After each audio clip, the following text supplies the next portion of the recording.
Okay, so in this video, we want to solve the same problem, which is that you have the uniform electric field given by EI. E could be any number, just a number. So the electric field is constant everywhere, uniform in the I direction.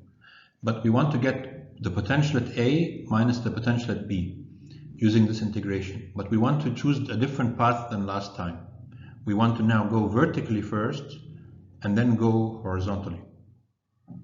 Will we get the same answer for the potential difference between the 2 points? So let's cut up the path into A to C first, part number 1, and then from C to B, part number 2. How can we characterize part number 1? The element dr, how can you write that? You can see the elements are pointing in the y direction. They're along the y direction.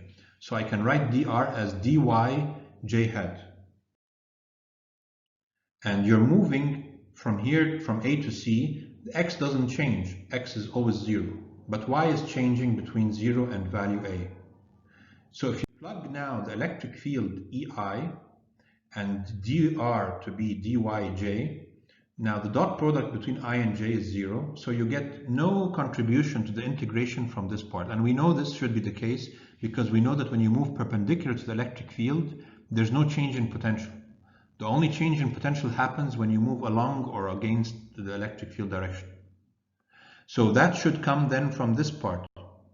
So for the second part, how can you characterize the elements of length dr on this part?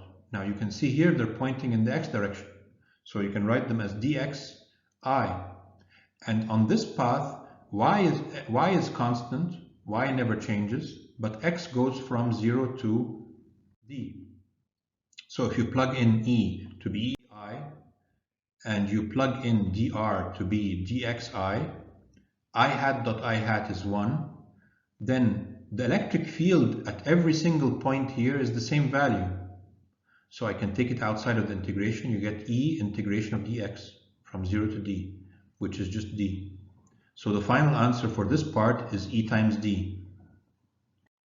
So for this part you get 0, for this part you get E times d, and the final answer is E times d as it was before in the previous file.